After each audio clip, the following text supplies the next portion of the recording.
This question is from December 2023 question paper.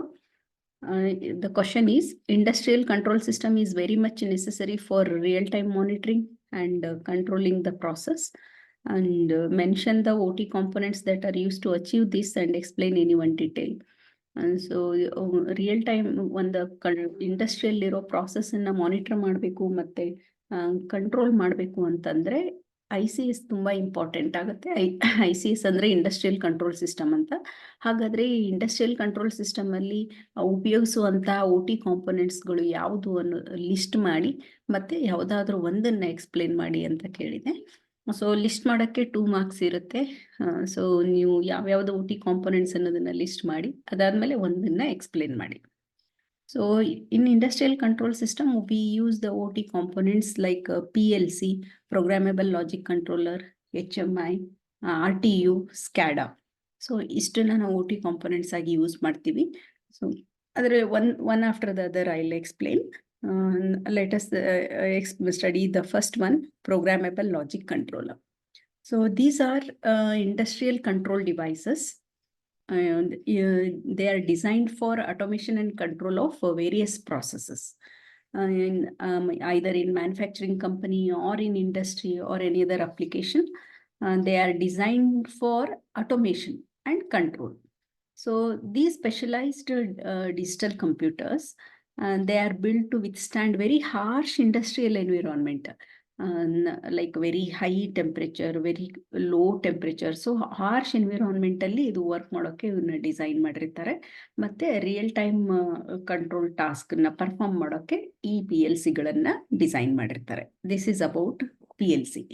ಇದು ಒಂದು specialised digital computer ಅಂತ ಹೇಳಬೇಕು. So what is the role of PLC?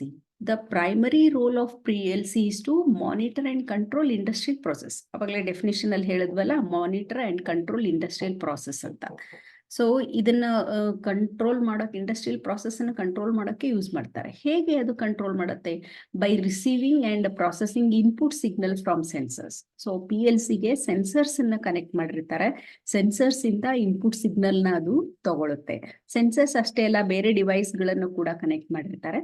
So it processes by receiving and processing input signal from sensors and other devices, and they execute the control logic. ಅಲ್ಲಿ ಒಂದು ladder diagram ಅನ್ನೋದು ಒಂದು programming ನ ಮಾಡಿರ್ತಾರೆ using ladder diagram. So they execute the control logic based on the programmed set of instruction, and they generate the output signal. So input ಸಿಗ್ನಲ್ನ sensor ಇಂದ ತಗೊಳುತ್ತೆ, program logic ನ ಎಕ್ಸಿಕ್ಯೂಟ್ ಮಾಡಿ output signal ನ generate ಮಾಡುತ್ತೆ. Output signal ನಿಂದ it is use to control the output devices. ಯಾವುದು? Actuators ಅನ್ನ ಕಂಟ್ರೋಲ್ ಮಾಡ್ಬೋದು, ಮೋಟರ್ಸ್ ಅನ್ನ ಕಂಟ್ರೋಲ್ ಮಾಡ್ಬೋದು, ವಾಲ್ವ್ಸ್ ನ ಕಂಟ್ರೋಲ್ ಮಾಡ್ಬೋದು, or other devices in the process. So ಇದು PLC ದು ರೋಲ್. ಇನ್ಪುಟ್ ಅನ್ನ ಸೆನ್ಸರ್ ಇಂದ ತಗೊಳ್ಳೋದು, ಕಂಟ್ರೋಲ್ ಲಾಜಿಕ್ ಅನ್ನ ಎಕ್ಸಿಕ್ಯೂಟ್ ಮಾಡೋದು according to the program, output ಅನ್ನ ಜನರೇಟ್ ಮಾಡೋದು, according to the output actuators, motors, valves and other devices ಅನ್ನ ಕಂಟ್ರೋಲ್ ಮಾಡೋದು. This is a role of PLC. So PLCs are program to execute specific control function. ಅದು ಏನೇನು control ಮಾಡ್ಬೋದು? Regulating temperature, managing conveyor system, ಕೆಲವೊಂದ್ ಕಡೆ conveyor system ಅನ್ನ use ಮಾಡ್ತಾರಲ್ಲ ಅದನ್ನ ಮ್ಯಾನೇಜ್ ಮಾಡೋದು, ಮೋಟರ್ ಸ್ಪೀಡ್ ಅನ್ನ ಕಂಟ್ರೋಲ್ ಮಾಡ್ಬೋದು, ಮತ್ತೆ ಕಾಂಪ್ಲೆಕ್ಸ್ ಮ್ಯಾನುಫ್ಯಾಕ್ಚರಿಂಗ್ ಪ್ರೊಸೆಸ್ ಇರುತ್ತೆ, ಅದನ್ನ ಹ್ಯಾಂಡಲ್ ಮಾಡೋಕೆ ಈ PLC ನ ಪ್ರೋಗ್ರಾಮ್ ಮಾಡಿರ್ತಾರೆ. ಇದು about the PLC function. So PLCs play a vital role in industrial communication network. So ಅದು ಏನ್ ಮಾಡುತ್ತೆ ಅಂದ್ರೆ, they communicate with various devices. PLC lone ಆಗಿ ವರ್ಕ್ ಮಾಡಲ್ಲ, ಅದು ಬೇರೆ ಬೇರೆ ಡಿವೈಸ್ ಜೊತೆಗೆ ಕಮ್ಯುನಿಕೇಟ್ ಮಾಡುತ್ತೆ, including sensors, human machine interface HMI, supervisory control and data acquisition system SCADA. ಇವುಗಳ ಜೊತೆಗೆ ಅದು ಕಮ್ಯುನಿಕೇಟ್ ಮಾಡ್ಕೊಳ್ಳುತ್ತೆ. They communicate with various devices including sensors, HMI, SCADA. So this communication allows PLC ಈ ತರ ಕಮ್ಯುನಿಕೇಟ್ ಮಾಡುವಾಗ It will allow the PLC to exchange data na exchange ಮಾಡ್ಕೋಬಹುದು. It will receive the commands and it provide real-time information about the status of the controlled process. ಈ ತರ ಅದು communication ಮಾಡ್ಕೊಳ್ಳುತ್ತೆ. ಒಂದು example ತಗೊಳ್ಳೋಣ. In a manufacturing plant, PLC is used to control the conveyor system ಅಂತ ಅನ್ಕೊಳ್ಳಿ. So conveyor system ಅಲ್ಲಿ PLC ನ ಹೇಗೆ ಯೂಸ್ ಮಾಡಿದ್ರು ಅಂದ್ರೆ, first they will place sensors along the conveyor ಮೇಲೆ ಸೆನ್ಸರ್ಸ್ ಅನ್ನ ಪ್ಲೇಸ್ ಮಾಡ್ತಾರೆ. ಏನಕ್ಕೆ ಸೆನ್ಸರ್ಸ್ ಅನ್ನ ಪ್ಲೇಸ್ ಮಾಡ್ತಾರೆ? To detect the presence or absence of the system. So presence or absence of the system ಅನ್ನ ಡಿಟೆಕ್ಟ್ ಮಾಡೋಕೆ ಕನ್ವೇಯರ್ ಮೇಲೆ ಸೆನ್ಸರ್ಸ್ ಅನ್ನ ಫಿಕ್ಸ್ ಮಾಡಿರ್ತಾರೆ. And the process the information based programming logic ಮೇಲೆ ಅದು ವರ್ಕ್ ಆಗುತ್ತೆ. ಅದಾದ್ಮೇಲೆ ಔಟ್ಪುಟ್ ಅನ್ನ ಜನರೇಟ್ ಮಾಡಿ ಕನ್ವೇಯರ್ ಸಿಸ್ಟಮ್ ಅನ್ನ ಕಂಟ್ರೋಲ್ ಮಾಡ್ಕೊಳ್ಳುತ್ತೆ. For example, if the sensor detects item, sensor ಒಂದು ಐಟಮ್ ಅನ್ನ ಡಿಟೆಕ್ಟ್ ಮಾಡಿತು, PLC might activate motor to move the conveyor. Object item ಬಂದ ತಕ್ಷಣ PLC ಏನ್ ಮಾಡುತ್ತೆ, ಮೋಟರ್ನ ಮೂವ್ ಆಗಕ್ಕೆ ಒಂದು ಸಿಗ್ನಲ್ ನ ಕೊಡುತ್ತೆ. ಅಂದ್ರೆ PLC activate motors to move the conveyor. And if the sensor detects an empty space, ಅವಾಗ ಐಟಮ್ ಬಂದ್ ಹೋಯ್ತು, ನೆಕ್ಸ್ಟ್ ಅಲ್ಲೇನು ಐಟಮ್ ಬಂದಿಲ್ಲ, ಒಂದು ಎಂಟಿ ಸ್ಪೇಸ್ ಅಂತ ಅದು ಡಿಟೆಕ್ಟ್ ಮಾಡಿದ್ರೆ PLC ಸ್ಟಾಪ್ ದ ಕನ್ವೇಯರ್. ಅವಾಗ ಕನ್ವೇಯರ್ ನ ಅದು ಸ್ಟಾಪ್ ಮಾಡೋ ಸಿಗ್ನಲ್ ನ ಕೊಡುತ್ತೆ. So in this way we can demonstrate how PLC facilitate automation and control in a manufacturing process. So ಇಷ್ಟನ್ನ ನೀವು PLC ಇನ್ನೂ ಎಕ್ಸ್ಟ್ರಾ ಬರೀಬಹುದು. ನಾನು ಒಂದು ಪ್ಯಾರಾಗ್ರಾಫ್ ಫಸ್ಟ್ ಇಲ್ಲಿ ಕೊಟ್ಟಿದ್ದೀನಿ. ಸೊ PLC ಬಗ್ಗೆ ಎಷ್ಟೊಂದು ಬರೀಬಹುದು, ಬಟ್ 8 ಮಾರ್ಕ್ಸಿಗೆ ಆಗಷ್ಟು ಇಲ್ಲಿ ಬರೆದ್ರೆ ಸಾಕು. ಯಾಕಂದ್ರೆ ಎಕ್ಸ್ಪ್ಲನೇಷನ್ಗೆ 8 ಮಾರ್ಕ್ಸ್ ಇರುತ್ತೆ, ಕೆಲವೊಂದು ಸಲ 6 ಮಾರ್ಕ್ಸ್ ಕೊಟ್ಟಿರ್ತಾರೆ ಎಕ್ಸ್ಪ್ಲನೇಷನ್ಗೆ. This is about PLC. Next we will study about HMI. HMI is human machine interface. I'll open this. Okay. So human machine interface. It serves as a bridge between operators and engineers. ಇದು ಒಂದು bridge ತರ. Operators ಮತ್ತೆ operators ಇರ್ಬೋದು ಅಥವಾ engineers ಇರ್ಬೋದು, ಅದು bridge ತರ act ಮಾಡುತ್ತೆ. Bridge between operators or engineers and industrial process. So ಹೇಗೆ ಅದು ಬ್ರಿಡ್ಜ್ ತರ ಆಕ್ಟ್ ಆಗುತ್ತೆ? ಬೈ ಪ್ರೊವೈಡಿಂಗ್ ಗ್ರಾಫಿಕಲ್ ಇಂಟರ್ಫೇಸ್ ಅನ್ನ ಪ್ರೊವೈಡ್ ಮಾಡುತ್ತೆ. ಏನಕ್ಕೆ ಗ್ರಾಫಿಕಲ್ ಇಂಟರ್ಫೇಸ್ ಅದರಲ್ಲಿ ಇರುತ್ತೆ ಅಂದ್ರೆ, for monitoring, for controlling and for interacting with the system. So this HMI play a very important role in visualization. In visualizing the real-time data and presenting alarms and other control options irutte. Illi user friendly format alli idanna design ಮಾಡಿರ್ತಾರೆ. So the primary role of HMI is to provide an effective communication between human operators and complex industrial process. ನೋಡಿ, ಇಂಡಸ್ಟ್ರಿಯಲ್ಲಿ complex process ನಡೆದಿರುತ್ತೆ, ಈ side front end ಅಲ್ಲಿ operators ಇರ್ತಾರೆ. ಇವಿಬ್ರ ಮಧ್ಯೆ ಅದು ಕಮ್ಯುನಿಕೇಶನ್ ಮಾಡೋಕೆ ಹೆಲ್ಪ್ ಮಾಡುತ್ತೆ. By presenting information in a graphical manner, HMI operators ಏನಿರ್ತಾರಲ್ಲ, to monitor the status of the system and ಏನಂತೆ ಏನಾದ್ರೂ ಒಂದು ನೆಸೆಸರಿ ಕಂಟ್ರೋಲ್ ಆಕ್ಷನ್ ತಗೋಬೇಕು ಅನ್ನೋಕೆ ಇದು HMI ಇದು ಹೆಲ್ಪ್ ಮಾಡುತ್ತೆ. ಸೊ ಇದು HMI ಇದು ರೋಲ್ ಆಗುತ್ತೆ. ನೆಕ್ಸ್ಟ್ ಈ ಆಪರೇಟರ್ಸ್ ಏನಿರ್ತಾರಲ್ವಾ ಕಂಪನಿಯಲ್ಲಿ ಅಥವಾ ಇಂಡಸ್ಟ್ರಿಯಲ್ಲಿ ಅಥವಾ engineers, they use HMI to visualise some parameters. ಅವನ್ನ ವಿಜುವಲೈಸ್ ಮಾಡೋಕೆ ಅಂತಾನೆ ಅದನ್ನ HMI ನ ಯೂಸ್ ಮಾಡ್ತಾರೆ. ಫಾರ್ ಎಕ್ಸಾಂಪಲ್, ಟೆಂಪರೇಚರ್ ನ ವಿಜುವಲೈಸ್ ಮಾಡೋಕೆ, ಪ್ರೆಷರ್ ನ ವಿಜುವಲೈಸ್ ಮಾಡೋಕೆ, ಅಥವಾ ಏನೋ ಒಂದು ಕೆಮಿಕಲ್ ಫ್ಲೋ ಆಗ್ತಾ ಇರುತ್ತೆ, chemical what is the flow rate of that. So ಈ ತರ ಈ ಪ್ಯಾರಾಮೀಟರ್ ಗಳನ್ನ ವಿಜುವಲೈಸ್ ಮಾಡೋಕೆ ಅಂತಾನೆ HMI ಗಳನ್ನ ಯೂಸ್ ಮಾಡ್ತಾರೆ. ಅದಕ್ಕೆ ಅದು HMI ರಿಯಲ್ ಟೈಮ್ ಡೇಟಾನ ಡಿಸ್ಪ್ಲೇ ಮಾಡುತ್ತೆ, ಮತ್ತೆ ಅಲರ್ಟ್ ಗಳನ್ನ ಕೊಡುತ್ತೆ. ಅದು ಇದ್ರಲಿಂದ ಏನಾಗುತ್ತೆ ಅಂದ್ರೆ, operators to assess the current state of industrial process, ಏನ್ ನಡೀತಾ ಇದೆ ಅನ್ನೋದು ಆಪರೇಟರ್ಸ್ ಗೆ ಕಾಣಿಸುತ್ತೆ. And HMI provide interfaces for manual intervention also. and enabling operators to override the automated process and make adjustment based on their expertise. So ಇದು HMI ಇದು function ಆಗುತ್ತೆ. So HMI communicate with various components. ಇದು ಎಲ್ಲ ಬೇರೆ ಬೇರೆ components ಜೊತೆಗೆ communication ಮಾಡುತ್ತೆ.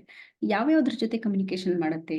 PLC, programmable logic controller, sensor ಜೊತೆ ಕಮ್ಯುನಿಕೇಟ್ ಮಾಡುತ್ತೆ, ಆಕ್ಚುಯೇಟರ್ಸ್ ಜೊತೆ ಕಮ್ಯುನಿಕೇಟ್ ಮಾಡುತ್ತೆ, ಮತ್ತೆ ಬೇರೆ ಯಾವ್ದಾದ್ರು ಕಂಟ್ರೋಲ್ ಡಿವೈಸ್ ಇದ್ರೆ ಅದ್ರ ಜೊತೆಗೂ ಕೂಡ HMI ಕಮ್ಯುನಿಕೇಟ್ ಮಾಡುತ್ತೆ.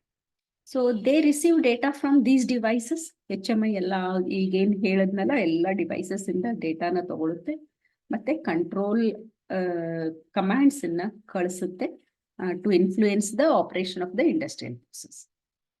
So HMI they also integrate with SCADA, Supervisory Control and Data Acquisition System, and provides high level of supervisory control and data management. So ಈ ತರ ಇದು ಕಮ್ಯುನಿಕೇಶನ್ ಮಾಡುತ್ತೆ. ಸೊ ಒಂದು ಎಕ್ಸಾಂಪಲ್ ತಗೊಳ್ಳೋಣ. And power plant.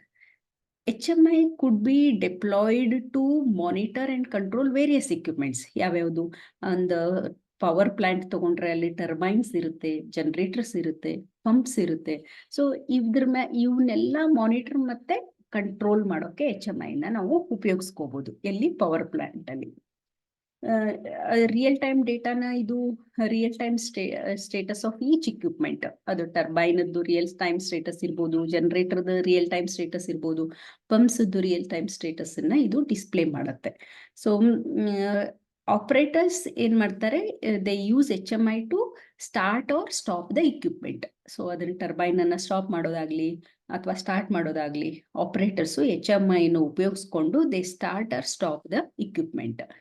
And they can also adjust the set points for optimal performance. ಏನಾದ್ರೂ adjustment ಕೂಡ ಮಾಡ್ಬೋದು, threshold ವ್ಯಾಲ್ಯೂನ set ಮಾಡೋದಾಗ್ಲಿ ಆ ಥರನೂ ಮಾಡ್ಬೋದು.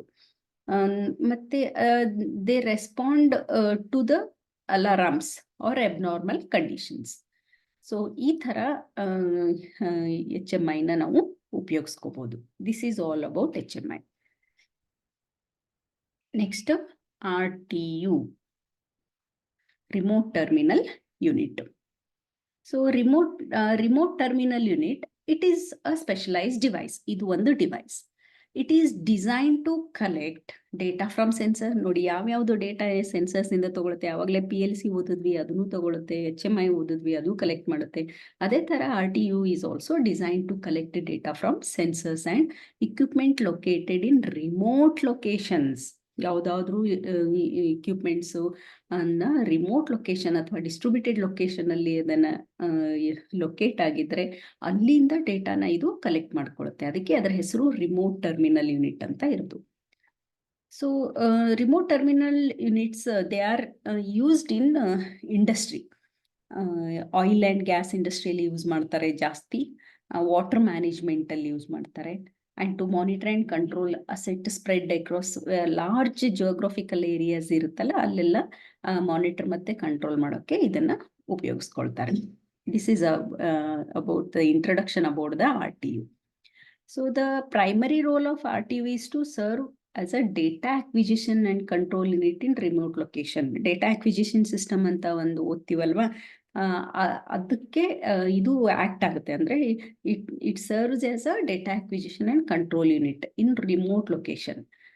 ಓಕೆ, ಅಲ್ಲಿ ಅಂದ್ರೆ ಡೈರೆಕ್ಟ್ ಹ್ಯೂಮನ್ ಇಂಟರ್ವೆನ್ಷನ್ ಅಲ್ಲಿ ಹೋಗಕ್ಕಾಗಲ್ಲ, ಹ್ಯೂಮನ್ ಇಂಟರ್ವೆನ್ಷನ್ ಇರೋದಿಲ್ಲ, ಅಥವಾ ವೆರಿ ಹೈ ಟೆಂಪ್ರೇಚರ್ ಇರುತ್ತೆ, ಅಲ್ಲಿ ಹ್ಯೂಮನ್ ಬೀಯಿಂಗ್ ಹೋಗಿ ಕೆಲಸ ಮಾಡೋಕ್ಕಾಗಲ್ಲ, ಅಂತ ಅಲ್ಲಿಂದ ಡೇಟಾ ಬೇಕಾಗಿರುತ್ತೆ. ಅಂತ ಅಲ್ಲಿ ಈ RTUನ ನಾವು ಉಪಯೋಗಿಸ್ಕೋಬಹುದು. Because it acts as a data acquisition and control unit in remote location where the direct human intervention may be very impractical or very unsafe ಇರೋ ಜಾಗದಲ್ಲಿ ಇದನ್ನು ಉಪಯೋಗಿಸ್ತಾರೆ. RTUs collect information from sensors and equipments, and it processes the data and it communicates to the central control system. ಎಲ್ಲ ಡೇಟಾನ collect ಮಾಡಿ process ಮಾಡಿ central control ಸಿಸ್ಟಮ್ಗೆ ಇದು ಕಳಿಸುತ್ತೆ, communicate ಮಾಡುತ್ತೆ. So they play very critical role in monitoring and managing distributed assets efficiently. So RTUs are equipped with input channels to collect the data from the sensors, and it also measures various parameters such as temperature, pressure, flow rate, etc. they continuously gather the data from these sensors, and based on the programming, they execute control commands. So total RTU play a important role in automating process anta helbeku.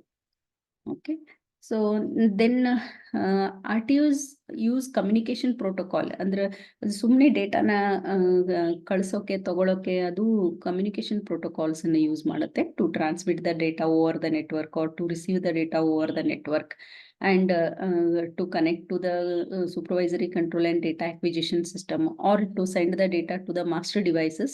It is using a communication protocol. So this communication allows real-time monitoring, data aggregation, and control from the central location. Okay. So again, we will take the pipeline system as an example. ಇಲ್ಲಿ ಏನಾಗುತ್ತೆ ಅಂದ್ರೆ RTU ನ deploy ಮಾಡಿರ್ತಾರೆ. RTUs ನಮ್ಗೆ ಗೊತ್ತಿರೋ ಹಾಗೆ sensors ಅನ್ನ ಅದಕ್ಕೆ ಕನೆಕ್ಟ್ ಮಾಡಿರ್ತಾರೆ. ಸೊ ಅದು ಎಲ್ಲ ಡೇಟಾನ ಕಲೆಕ್ಟ್ ಮಾಡ್ಕೊಳ್ಳುತ್ತೆ, ಸೆಂಟ್ರಲ್ ಸಿಸ್ಟಮ್ಗೆ ಟ್ರಾನ್ಸ್ಫರ್ ಮಾಡುತ್ತೆ. ಅಂದ್ರೆ ಸೆಂಟ್ರಲ್ ಸಿಸ್ಟಮ್ ಸ್ಕ್ಯಾಡಾ ಸಿಸ್ಟಮ್ ಆಗಿರ್ಬೋದು ಅಥವಾ ಸೆಂಟ್ರಲ್ ಕಂಟ್ರೋಲ್ ಸಿಸ್ಟಮ್ ಆಗಿರ್ಬೋದು. Operators at the control center can analyze the data, detect the anomalies, and make the decision regarding the operation of safety pipeline. So ಇದಕ್ಕೋಸ್ಕರ ಇದು ತುಂಬಾ important role ಅನ್ನ play ಮಾಡುತ್ತೆ. So this is about RTU. Last one, SCADA. SCADAದಲ್ಲಿ ಏನಾಗುತ್ತೆ ಅಂದ್ರೆ the SCADA system, they acts as a centralized control hub. It allows operators to monitor, control industrial process from a central location.